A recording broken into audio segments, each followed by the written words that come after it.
The internet is hard, bro. It's hard. Wait, hold on. I'm gonna pray first. Um, Jesus, just help me. Help me to do this. I know you call me to this. So, Holy Spirit, just give me the words, give me the thoughts, give me the sense, give me the meaning, give me the message. Whatever you need to say. This is for you. And I know you'll do it. Thanks. The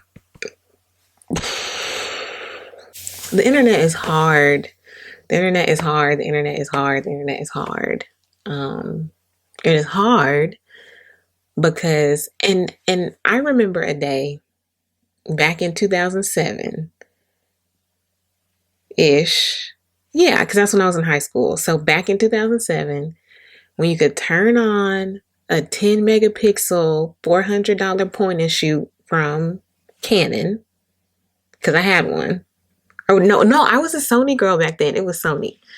Turn on a $400 10 megapixel Sony point and shoot, sing some Paramore, put it on YouTube, maybe figure out a way to comment it on your MySpace wall, and then go to American Eagle and be blessed and not worry about what your digital footprint was.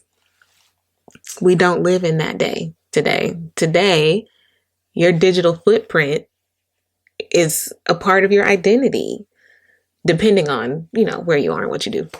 Before you get on, I think most normal functioning people, because there are some people who get on there and just do whatever, whenever, with whatever they have. But I think most normal people, before you get on, you ask yourself those questions. What am I saying? What is the point? Who's going to care? Who do I want to see this? Who will see this? What can my impact be? And I think for a lot of us, we think about our impact being for us. We want more money, or we want notoriety, or whatever comes along with internet fame. I just want to make sure that what I'm saying is valuable, because there's so much noise. There's so much noise. I don't want to be a noisemaker. I want to be a contributor to good things. Okay. Because the internet has this really beautiful kind of symphony of change, if you will, right? So like there's lots of voices coming together to create these beautiful opportunities, not just for individuals, but for entire groups of people. And that's beautiful. And then again, you have some that are just making noise and are content making noise. And I just don't want to make noise. So I am a photographer, and that made me uncomfortable.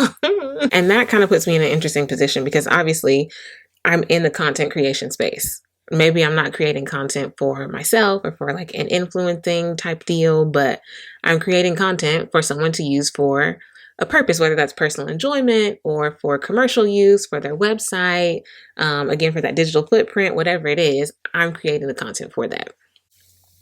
And for me, trying to figure out what kind of content to create to showcase what I do has been kind of difficult because still pictures are not the move anymore. You can still create them. Okay. You can still upload them, but people are not really checking for still pictures. They want reels and they want videos and they want, comedy, and they want you to influence them to do things. I mean, I don't know how many people I can influence to do anything. And that was kind of my issue.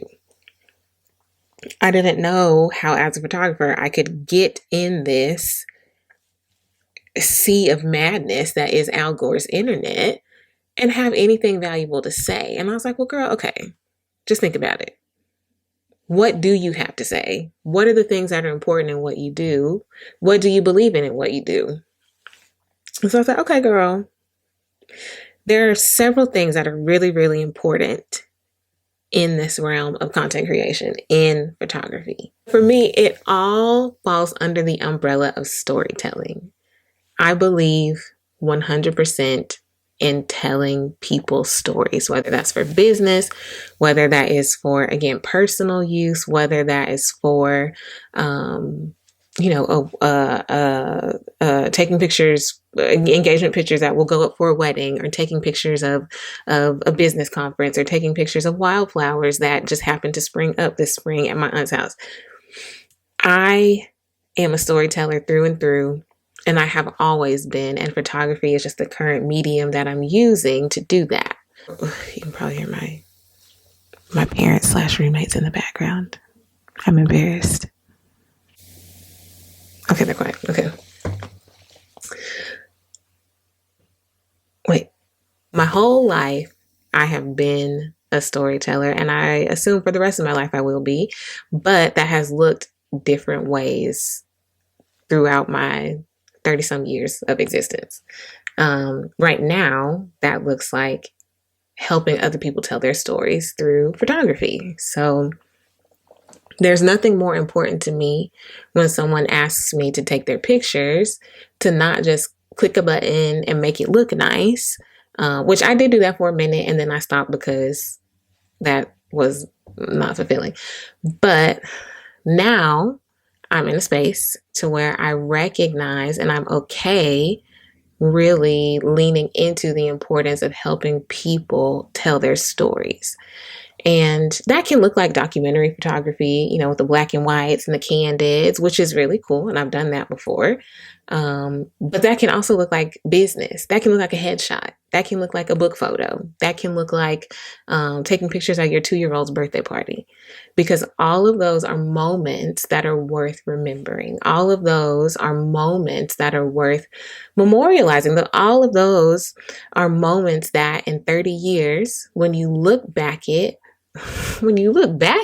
what? All of those are moments that in 30 years, when you look back at it, I'm distracted. I'm thinking about twerking. All of those are moments that in 30 years, when you look back at them, they deserve to be valued and remembered and treasured and relived. One thing about photography is that is the only way that you can truly travel in time. That's the only way you can stop time. The definition of photography is some recording light. Okay. I'm literally recording the way the light is capturing a moment. Without light, you can't see, right? Without light, you cannot have an image. And so what you're doing when you're taking a picture is recording the light that a moment is producing. If that's not beautiful, if that's not poetry, I don't know what is. Okay. I don't know what is. And the fact that I have, whatever in my hands, in my mind, in my eyes, whatever in my makeup, to be able to capture light, to record time, to stop time, to give people the ability to travel back into a space of joy, into a space of grief, into a space of happiness, into a space of surprise, into a space of whatever they're experiencing. I have to use that, right? I have to use that. I can't not use that. And so that's what I do. And that's what I'm going to do. And that's what I'm going to talk about. Moments that I am able to help people. My mom is talking so loud. If you can hear her, I apologize. I'm trying to be a professional, but y'all, I live in my mama's house, so I can only do so much. But like I said, any chance I get to tell a story, I'm going to do it.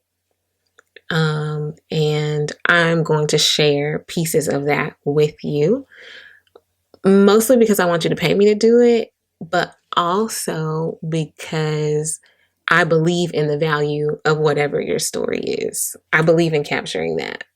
I believe in the impact that has on your present, the way that you see yourself, the way that you understand the importance of the moment that you're living in right now. I believe in the impact that has on your future and the people after you who look at that moment and say, this is what this person was doing. This is how this person chose to present themselves. This is what this person was giving themselves to. Especially growing up in the South, I look at pictures of Jim Crow South And baby, I be on this floor crying, weeping. Not because I can talk to them, not because I was there, not because I experienced even a fraction of the disenfranchisement and the, why did that hurt? Of the, not because of any of those things, not because of disenfranchisement or the marginalization that they experience. I experienced some of that, but not even a fraction of what they experienced. It's because of what's being communicated, the strength, the power, the resilience, the moment, right? That's being communicated in those images. And I believe all of us have moments that are worth communicating, not just now, but for years to come. And I believe those stories, the stories that we live every day, are stories that are worth telling. And I will do everything that I can that is in my power to help whoever needs me to tell those stories. So I have done some storytelling in the past. I plan to do a lot more in the future. And I will share that with you. With whatever platform I have. All I have to do is turn on the camera. That's the thing. And that's one thing about this internet. They make you feel like if 8 million people ain't watching, you ain't saying nothing. That's not true. Because I can have 5 people watching and I'm still saying something. I'm still communicating something. And that still has value. One thing that I will make sure to share is just the different stories that I have personally, because one thing I don't believe in is telling other people's business and not telling my own. I will tell somebody else's business, but I will also freely tell my own. So I will freely share the stories that I live each day, each week, each moment, whatever, as I share the stories that other people let me into, give me the privilege of being a part of. So if you have a story that you need help telling, let me know. I will do everything I can to make sure that you get your story told, because I believe in it and I believe in you and I believe in whatever needs to be communicated through the story that you have to tell. So, yeah, next time I talk to you, I promise I will not say storytelling as much. If anyone's into drinking games, which I do not believe in, I challenge you. Take a shot every time I say story or tell or any amalgamation of those words. That'll probably be fun because I just said it a lot in the last few minutes. I think that's all I have to say. Yeah, I don't want to talk anymore. So I'm going to turn the camera off. But I'll talk to you again later. One thing. Oh, no. I'll save that. That's a story for another day.